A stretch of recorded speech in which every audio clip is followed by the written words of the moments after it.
तक चलेंगे आजादी, ये बलात्कार से आजादी, ये बलात्कार से।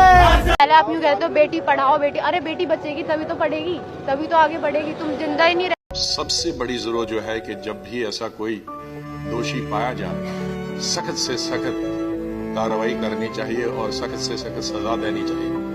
Then there was 4-year-old girl who was raped and burnt, and again then 14-year-old, and again this like 16-year-old. It is a very much disheartening.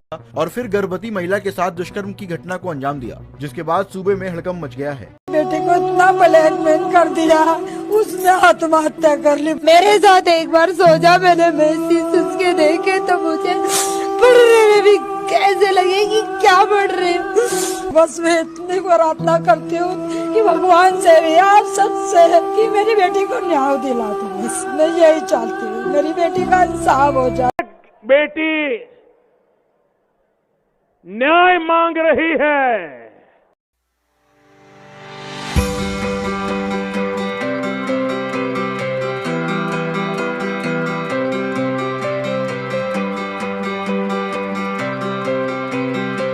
जरा सोचिए, आप किसी बस से शहर की यात्रा पर हों और यात्रा के दौरान कुछ लोग आपके पास आते हैं और बेवजह ही आपको 2-4 थप्पड़ मारने लग जाते हैं, और जब इसकी शिकायत करने आप नज़दीकी पुलिस स्टेशन जाते हैं तब आपके ऊपर थप्पड़ मारा गया है या नहीं इसकी जांच के लिए पुलिस भी आपको पुनः एक थप्पड़ और मारती है। उस वक्त आप कैसा महसूस कर रहे होंगे? जी हाँ दोस्तों, इसी को कहते हैं डबल इंसल्ट पॉलिसी। दरअसल हाल ही में सुप्रीम कोर्ट ने रेप पीड़िताओं के ऊपर किए जाने वाले 2 फिंगर टेस्ट पर बैन लगा दिया है, और सुप्रीम कोर्ट ने यह कहा है कि यदि कोई स्वास्थ्यकर्मी, पुलिस या अन्य कोई भी व्यक्ति इस तरह का 2 फिंगर टेस्ट करता हुआ पाया गया तो उसे कदाचार का दोषी माना जाएगा और उस पर दंडात्मक कार्यवाही भी की जा सकती है। आज हम जानेंगे कि आखिर 2 फिंगर टेस्ट क्या है और किस किस आधार पर सुप्रीम कोर्ट ने 2 फिंगर टेस्ट पर बैन लगा दिया है।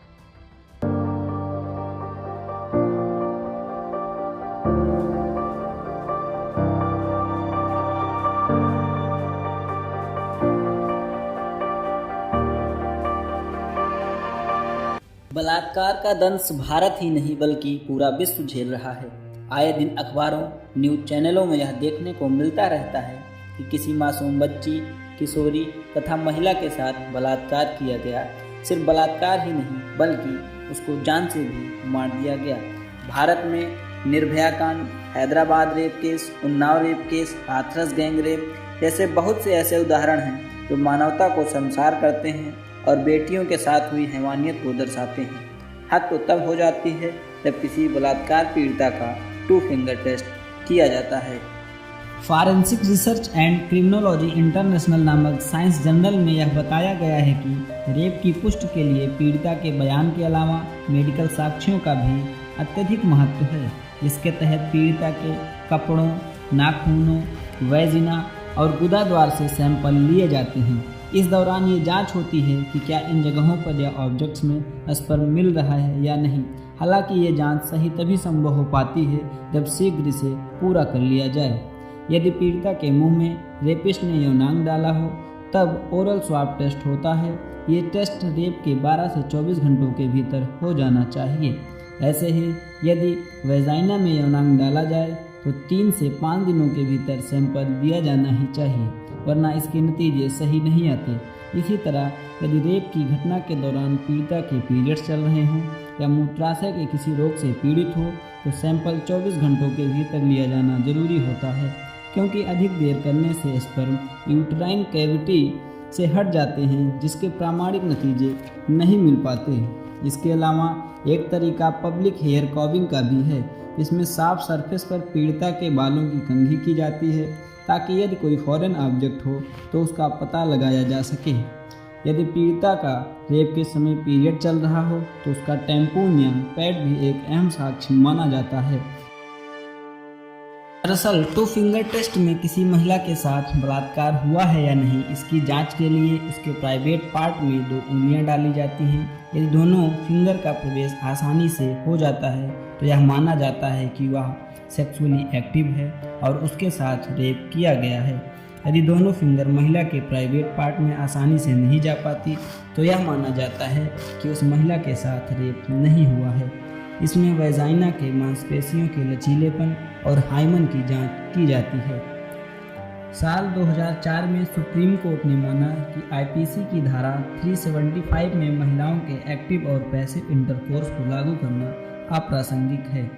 इसी तरह 2013 में गठित जस्टिस JS वर्मा कमेटी की रिपोर्ट के बाद स्वास्थ्य मंत्रालय द्वारा साल 2014 की शुरुआत में रेप पीड़ितों की जांच के लिए विस्तृत दिशा निर्देश जारी किए गए।